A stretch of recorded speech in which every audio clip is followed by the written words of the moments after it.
Firstly, we've got, on my left, we've got Darren Williams. Hair Extensions is the business, and grown from a fairly small, modest turnover on an annual basis to over £1 million now. Turnover roughly between 80 and 90,000 a month. Brilliant. Starting from nothing 5 years ago. So Darren's got a lot of experience in e-commerce. And actually selling products on the internet. Bianca is from Calm Digital. And it's an agency, it's a digital agency, so she is the kind of service provider. Again, at this point, considering other people in the room, they are not the only service provider that is available. And Bianca started Calm essentially out of the remnants of the business that she used to work for. So again, what we're looking at here is I guess what we want to try and do with the panel is to look at making you smarter in terms of what you do yourselves, but also smarter in terms of how you buy in services.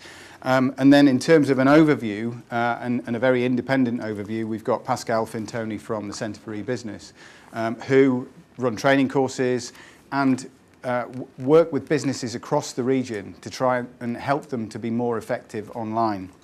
So I'm going to do as little talking as possible. I will bring you in and get you to ask questions, but I'm going to start things off. And I'm going to start things off on his If We Can, You Can profile. Darren has a great little status bar.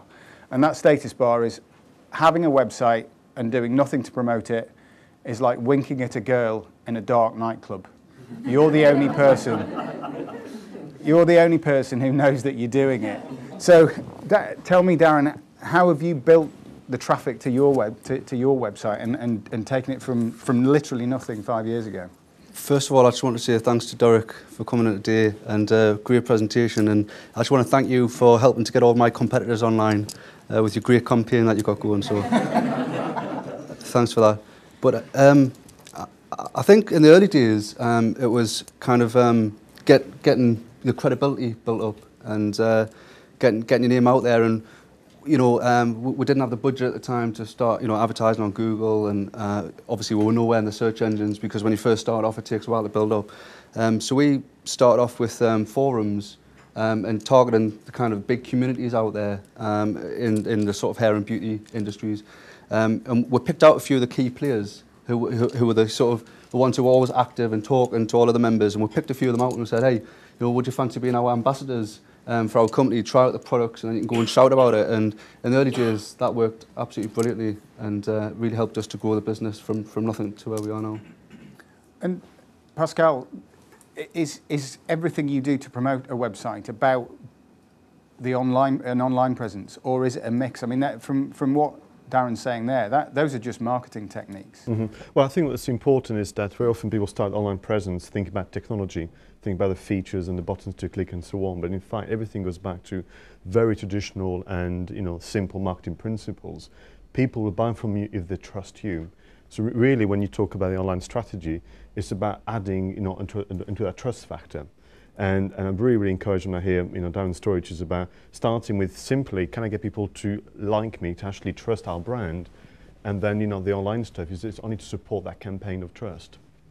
And as a digital agency, how important is it for you to? Is your focus on the website, or is it on everything else that sits around that site? It always starts out with the website. So what we do is there's kind of three types of sites. There's what you call a brochure site. If you're a small business, you might just want to establish some credibility and give some information for your customers. There are engagement sites. So the purpose of the site might be to encourage business-to-business engagement, like Di's BizPom site, and encourage comments and feedback and any kind of stuff that you're trying to attract conversations with people. But there are also online shops. And what we do is we'll tailor the site to the customer's needs. but then we can also help them with that on-site optimization, the customer journey. And there are 3 phases. There's, with good search engine kind of optimization and marketing, you're looking at, number 1, the customer journey, and if it's an e-commerce, it's the buying journey. Somebody will go on your site, and within 5 seconds, you have to establish the trust. They have to know it's the right site for them, and they have to want to be pulled in and learn more. So you've got 5 seconds to convince a customer that your site's right. And they have to also perceive that the journey is going to take them about less than 5 minutes, so it's got to be easy. They've got to think that it's easy for them. And then there's all kinds of on-site optimization stuff that we can do, but we also pass on for free. Some of the basic SEO stuff, like the keywording, like how to understand why to build inbound links to your site to increase your page rank, and some pay-per-click information. We give that away for free, and I think there's a culture that some agencies like to keep it behind a kind of a brick wall, because, you know, what you don't know you might pay for. But actually 5-10 minutes homework and investing an hour a week in it is going to save you money, but also really kind of try to protect that investment of your website, because you don't want to be winking in the dark room. You want people to know it's there. You've paid money for it, so it makes perfect sense to do a little something to help generate that traffic. So I just want to build on that. I think it's really important that when people plan their website, or even they have one now want to move on, that their customers is at the heart of, you know, that reflection. And I think all too often people try and design something that they actually would like themselves, but they are the owner manager of the business. They're not the customers, and I think really this is where agencies and, you know, talking to, you know, other people out there, this website is not for you, it's for your customers.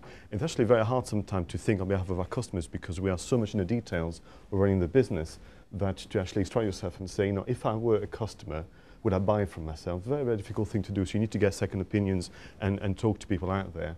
If you start by designing something that you would enjoy first and think about technology, you're most likely to fail. Darren, I know that, you know, you already mentioned that you didn't start at the top of Google rankings, but you've got there. What did you do? What was the process of moving from, you know, the second, the third, the fourth page on Google to the top, and how's that shifted over the last 5 years?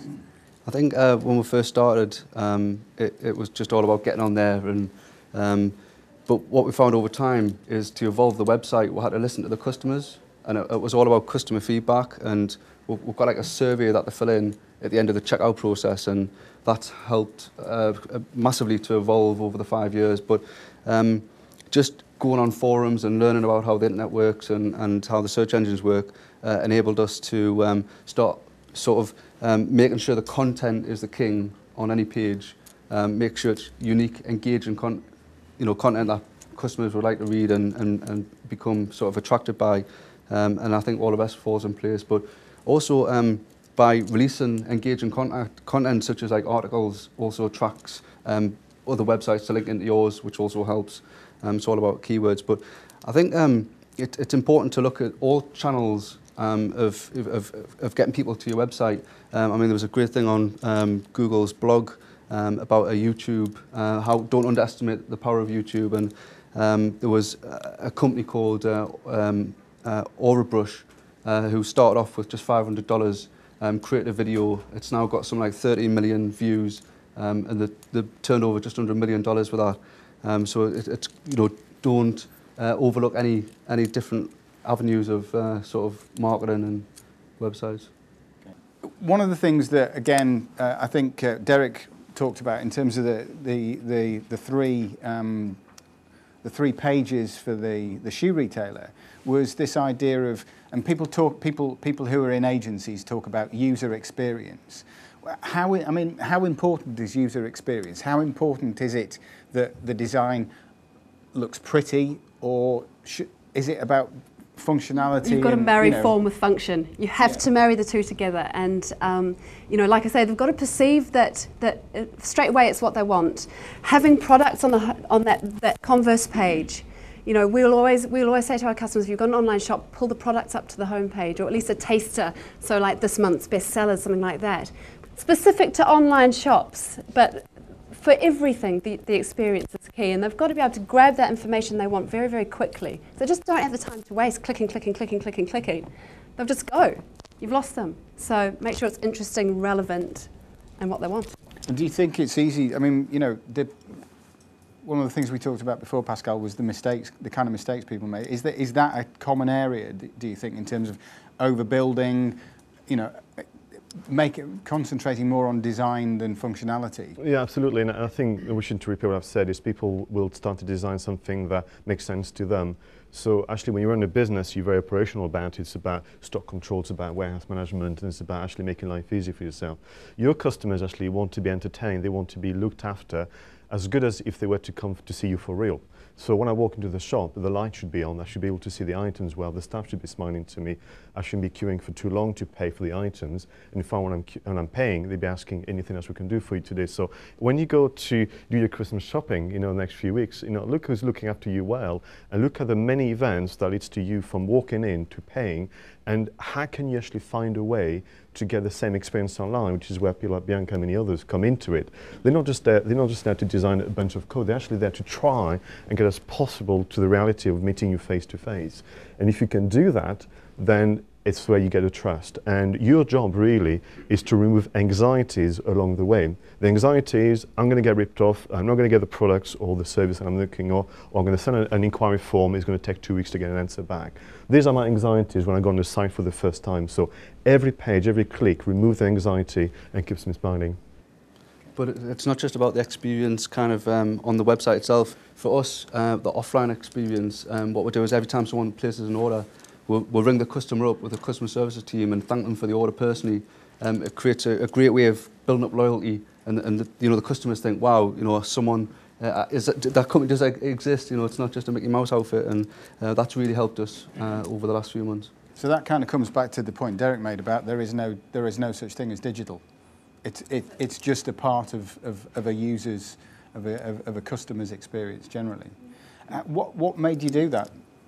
Have you always done that, or was that something that you've done relatively recently? It was actually through the Entrepreneurs Forum. I attended one of the great events that they do, and I was sat next to Mike Tompkins, who owns M&M Direct, and he was obviously the massive, gigantic sports website, and he just told us that he gets all these customer services ringing customers up, and I thought, what a brilliant idea. Just that one little thing that I took away from it.